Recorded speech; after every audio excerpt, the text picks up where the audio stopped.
नमस्कार।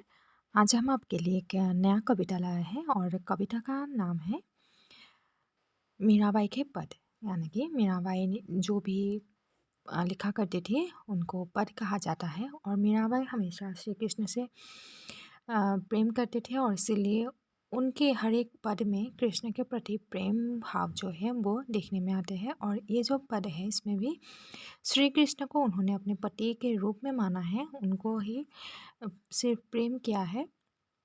और कैसे वो लोगों से निडर होके कृष्ण प्रेम में लीन होती है उसके बारे में यहाँ व्याख्या किया गया है।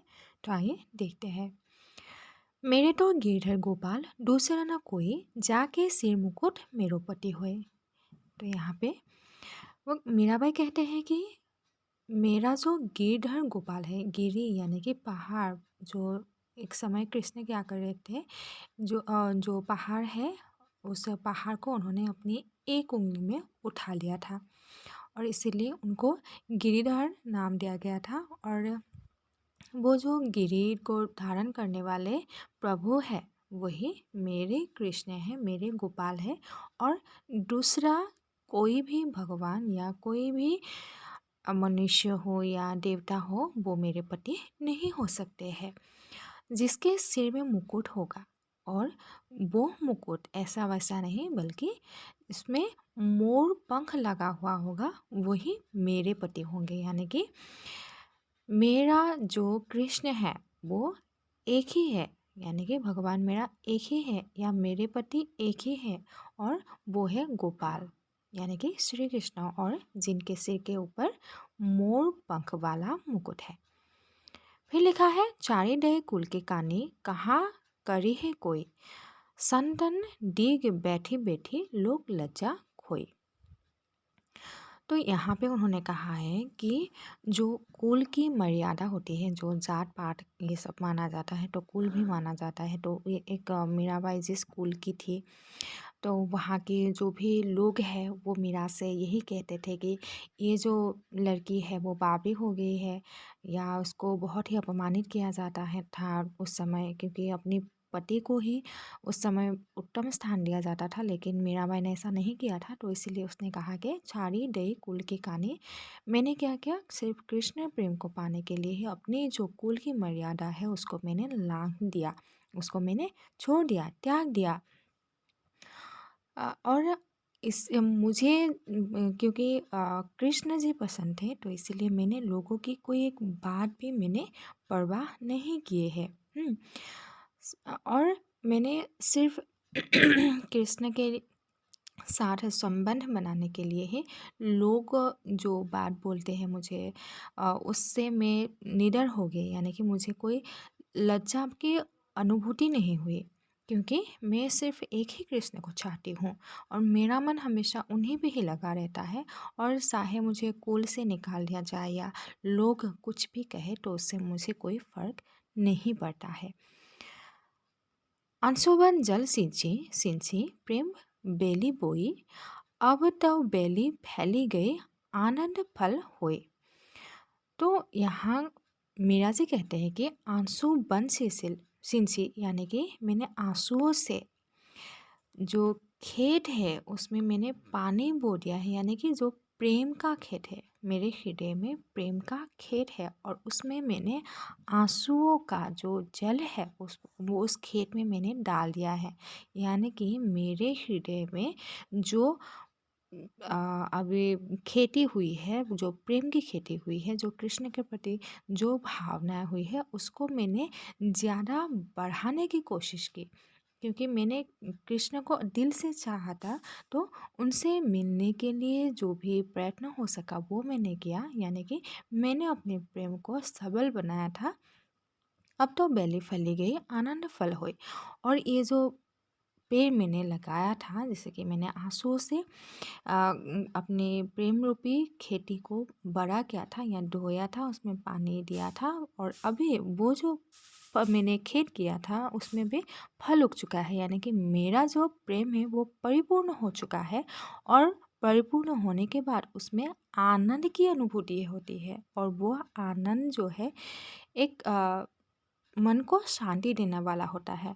यानी कि मैंने अपने आँसुओं से जो खेद किया था मेरे हृदय में, प्रेम का जो खेद किया था वो अभी परिपूर्ण होने वाले हैं या और परिपूर्ण हो चुका है, क्योंकि मैं सिर्फ कृष्ण के लिए ही हूँ और कृष्ण जी मेरे लिए है, और मुझे इससे आनंद की प्राप्ति होती है। फिर उन्होंने कहा है कि दूध की मथनियाँ बड़े प्रेम से बिलोई, दही मथे घृत काढ़े लियो डारी दे छेड़ी। तो जिस प्रकार क्या होता है, दूध पे से पहले उसको मथ कर उससे मक्खन निकाला जाता है, जैसे कि दही निकाला जाता है, दही के बाद उसमें मक्खन निकलता है, तो मक्खन निकलने के बाद उसमें घी निकलता है। तो कहा कि मैंने दूध की मथनी बड़े प्रेम से बिछोई है। मैंने जो कृष्ण को दूध पसंद है, तो मैंने क्या किया, जिस प्रकार दूध को मथने से उससे जो भी दही निकलती हो उसको मैंने दही को मैंने फिर से मथ दिया। तो मथने के साथ ही साथ उसमें मैंने क्या कर दिया है अभी,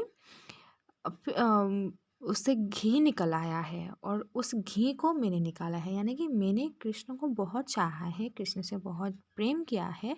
जैसे कि जो भी परिस्थितियाँ हो, चाहे कि लोग मुझे कुछ भी कहे या लोग कहे कि कुलनाशिनी हो या अन्य कुछ भी कहे, उससे मुझे कोई फ़र्क नहीं पड़ा। जिस प्रकार घी निकाला जाता है दूध को मथते मथते, उसी प्रकार मैंने भी अपने प्रेम को दृढ़ बनाया था। तो उस दधी को, यानी कि उस प्रेम को मैंने मथा था, मथ कर ही उस प्रेम को मैंने सजीव किया था, जो कि अभी मेरे पास वो प्रेम स्थायी रूप से विराजमान है। भकत देखी रानी हुई, जगत देखी रोई, दासी मीरा लाल गिरधर तारो अब मोहे। तो फिर मीरा कहते हैं कि ये जो जगत के लोग हैं, जगत देखी राजी हुई, जगत देखी रोई। ये जो जगत के लोग हैं, कभी कभी बहुत ही खुश हो जाते हैं, लेकिन कभी कभी वो बहुत ही दुखी में रहते हैं। ये जो लोग हैं, ये सिर्फ माया और मोह में फंसे हुए हैं। ये जो जगत है, इस जगत के जो माया मोह है, उससे वो फंस के उनको रोना पड़ता है। जैसे कि वो माया के बंधन में फंस जाएगा, मोह के बंधन में फंस जाएगा, तो उसको अंत में रोना होगा, क्योंकि यही होता है कि ये मेरे परिवार है, ये मेरे पिता है, ये मेरे पुत्र है। जो ये मोह है उसको बांध लेता है, और बांधने के कारण ही उसको इस जगत से उस जगत पार करने में थोड़ा सा कठिनाई होती है। तो इसीलिए मीरा कहते हैं कि सिर्फ कृष्ण ही ऐसे हैं जो इस जीवन से उनको पार लगाएंगे। तो इसीलिए लोगों से भी मेरा की यही अनुरोध है कि कृष्ण से प्रेम करो, तो कृष्ण ही क्या करेंगे, उसके जो हर एक दुख है उसको वो हर लेंगे। ये तो पहला पद खत्म हो चुका है। अभी हम जो दूसरा पद है उसको देखेंगे।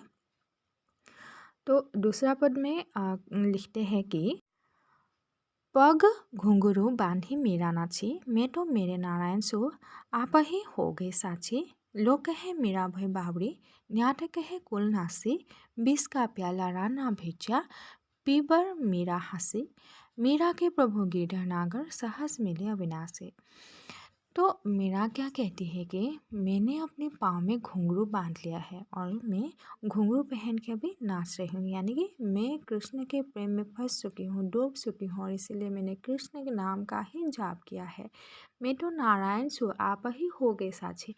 मैं तो सिर्फ नारायण की ही हूँ, और मैं अपने आप में उनका छवि देखता हूँ, और मैं हमेशा उन्हीं की हुई हूँ। लोग कहते हैं कि मीरा जो है वो बावरे हो गए हैं, यानी कि पागल हो गए हैं। न्याट कहे कुल नाशिनी, कोई कोई कहते हैं कि ये कुल की नाशिनी है, इसने कुल को विध्वंस कर दिया है, कुल का नाम रोशन नहीं किया है, कुल का नाम डुबो दिया है।